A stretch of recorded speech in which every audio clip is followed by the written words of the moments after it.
চলতি বছর লক্ষ্মীপুরে ভয়াবহ বন্যার কারণে আমনের লক্ষ্যমাত্রা অর্জিত হয়নি। এতে জেলার ৪৫% কৃষক ক্ষতিগ্রস্ত হয়েছে। উঁচু এলাকাগুলোতে ভালো ফলন হলেও নিচু জমিতে আশানুরূপ ফলন হয়নি। ফলে স্বপ্নভঙ্গের পাশাপাশি ঋণের বোঝায় দিশেহারা কৃষকরা। কৃষকদের প্রণোদনা কার্যক্রম চলমান থাকার কথা জানান স্থানীয় কৃষি বিভাগ। লক্ষ্মীপুর থেকে পলাশ সাহার প্রতিবেদন, জানাচ্ছেন সৈয়দা সামিয়া তামান্না। লক্ষ্মীপুরে বন্যার প্রভাবে আমন ধানের ভালো ফলন না হওয়ায় দুশ্চিন্তায় সদর উপজেলার চররুহিতা এলাকার কৃষানী রেশমা। বন্যা কেড়ে নিয়েছে সোনালী ধান। সংসারে সচ্ছলতা ফেরাতে ধার দেনা করে ১৬০ শতক জমিতে ৪০,০০০ টাকা ব্যয়ে ধান আবাদ করেছিলেন।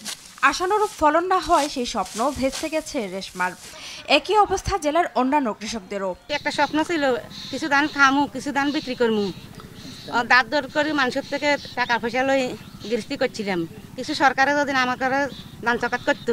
আমার বন্যার পানিতে ফসে গেছে, রিপ্লাই আবার রোপণ করছি। এরপরও আমার প্রায় ৫০ হইতে ৪৮,০০০ টাকা খরচ গেছে।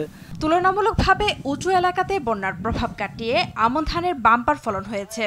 এসব এলাকায় ধান কাটা, মাড়াই ও ঘরে তুলতে ব্যস্ত সময় কাটছে তাদের। পানি চলে গেছে, হরে দিয়ে আবার আমি ধান করছি, ধান ইনশাল্লাহ হয়েছে, আমি ভালো ফলন পাইছি। পানির কারণে মনে করছি ধান হবে না, ইনশাল্লাহ এবার ভালো ধান হয়েছে। ৮০ ডিসিম জমিনও ৪০ মণ ধান পাইছি।